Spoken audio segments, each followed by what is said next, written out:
Hi Taurus, August 2024. Ito na po ang inyong reading. Kuha lang tayo ng ilang messages para sa inyo. Para sa bagong buwan ng Agosto, as usual, ay mensaheng gabay lamang po. Para sa mga Taurus, sa taong nakikinig ngayon, August 2024, anong maiwan natin para sa kanila? Message. Taurus, August 2024.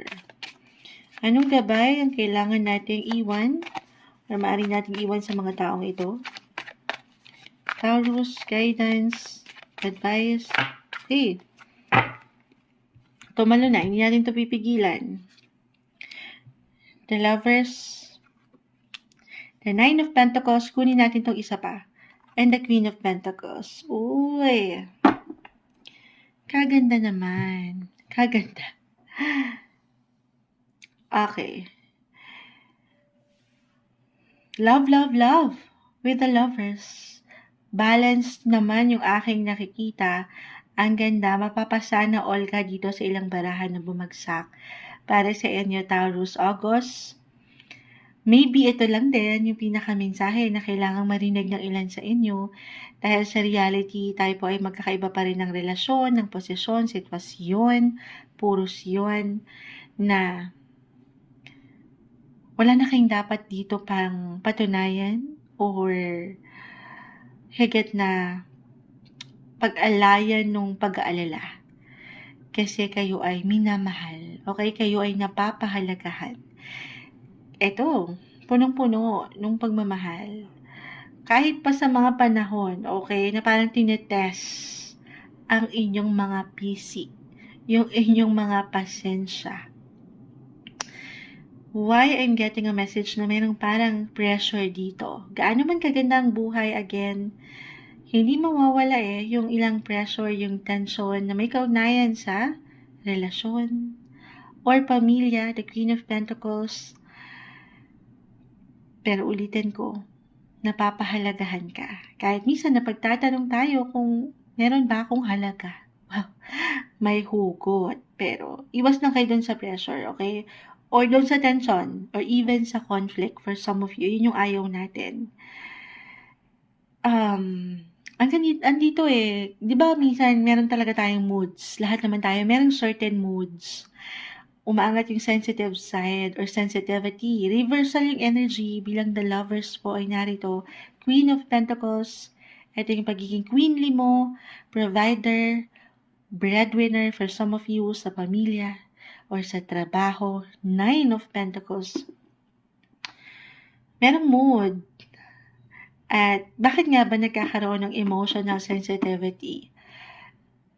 Kasi diba, andito yung word na love. Bakit ba tayo minsan parang nagtatampo or parang nasasaktan? Bakit ba ganun? Nagkakaroon ng drama. Rama sa hapon. Charot. Kasi nga, andito yung love. Mahal mo mahalaga sa'yo. Kaya hindi natin maiwasan na tayo ay hindi matamaan or hindi masaktan.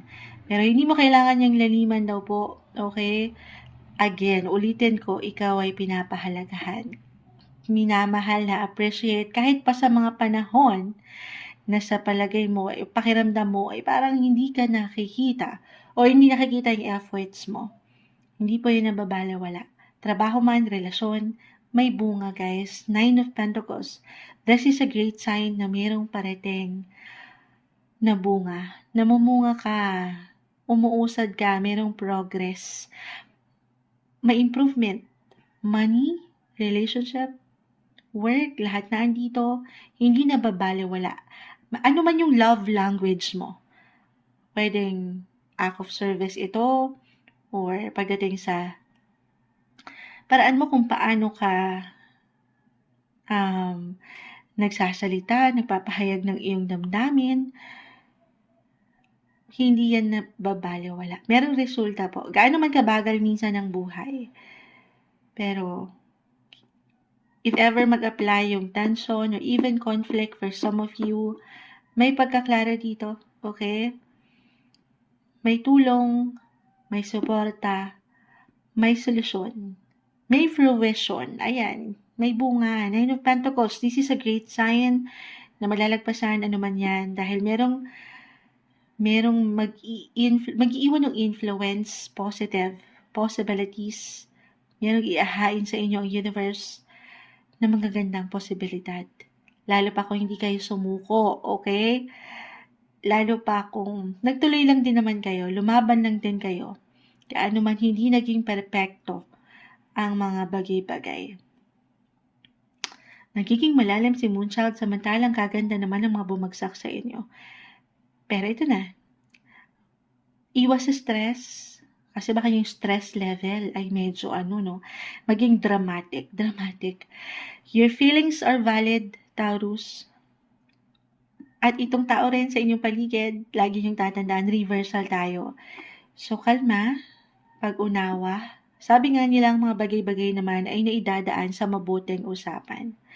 Overall, uulitin ko, umangat pa rin po yung pagiging provider nyo, yung sense of responsibility na kailangan meron kayong magawa, maibigay, kaya merong solusyon o resolusyon. Relax lang daw. Huwag pangunahan ng emosyon na alam nyong hindi makatutulong sa inyong relasyon. The lovers, love lang daw. Okay? Kung meron mang communication or miscommunication, disagreements, or ilang delays sa pera, sa travel, or sa ilang sitwasyon, minsan, pag-iisipan muna. Pagpaplanuhan ng mga bagay-bagay, take it easy, take everything one day, one step at a time. Kalma. As long as andyan ang puso nyo sa sitwasyon, sa relasyon, sa inyong posisyon, trabaho, walang malalim na magiging problema. Patuloy kayong makakapag-provide. Patuloy ninyong maibibigay ang pangangailangan o matutugunan yung ilang kailangan talagang harapin. Okay? Maganda lang. Balance. At paangatin niyo yung calm. Yung inner calm. Wow. Yung harmony sa relationship. Kasi ito yan eh. The lovers, it's all about balance sa inyong connection. Ayan. Ano yung ayan mo siya? Appreciate nyo lang kung ano yung ngayon din. Na anumang challenge sa inyong relasyon, as long as andyan naman yung goal nyo para sa isa't isa, nabubuhay yung pagmamahal para sa isa't isa, ay walang malalim na magiging problema. Pamilya, okay, nag-highlight din dito kung meron mang ilang tension dyan. Pera ba? May kaugnayan sa pera? Or dito lang, sa ilang emosyon, sabi ko nga, na minsan nagkakaroon ng ilang imbalance, ulitin ko, love. Andito lang yung pagmamahal. Kapit lang kayo sa pagmamahal na yan, okay? Walang perfect relationship, pero as long as andyan yung pagmamahal, love, may bumagsak na, presence, and ascension. Uy, 9 of Pentacles, guys. Focus kayo dito. Bigyan nyo rin ng higit na tuon ang inyong kakayanan. Huwag pagdudahan ang inyong mga natural na abilidad, yung presence, yung kayo lang mismo. Yung inyong mga presensya. Buhay na buhay. Buhayin ng diwa. Okay? Sa inyong buhay paggawa, especially or relationship, the lovers. Ascension, guys. Meron at meron pa rin daw po. Pagtaas, pag-increase, pag-level up. Or you will take your relationship to the next level this month, the lovers. Hindi imposible na meron kayong mabuo na final or big decision kung saan ay mas mapapalalim nyo pa ang inyong connection. Napakalawak niyan, Healthy yung nakikita ko, guys. Kaya naman, again, yung mga na-mention ni Moonchild, minsan humaharap tayo sa ilang challenges, difficulties sa relationship. Napaka-normal. Pero yung ilang challenge na yan, parte yan, okay, ng inyong misyon. Tinatest lang kayo kung gaano kayo katibay sa pagmamahala na yan. At yung mga test na yan po ay para sa inyo ring higit na ikatataas o ikali-level up sa buhay. Para sa inyo ngayong August 2024, Taurus,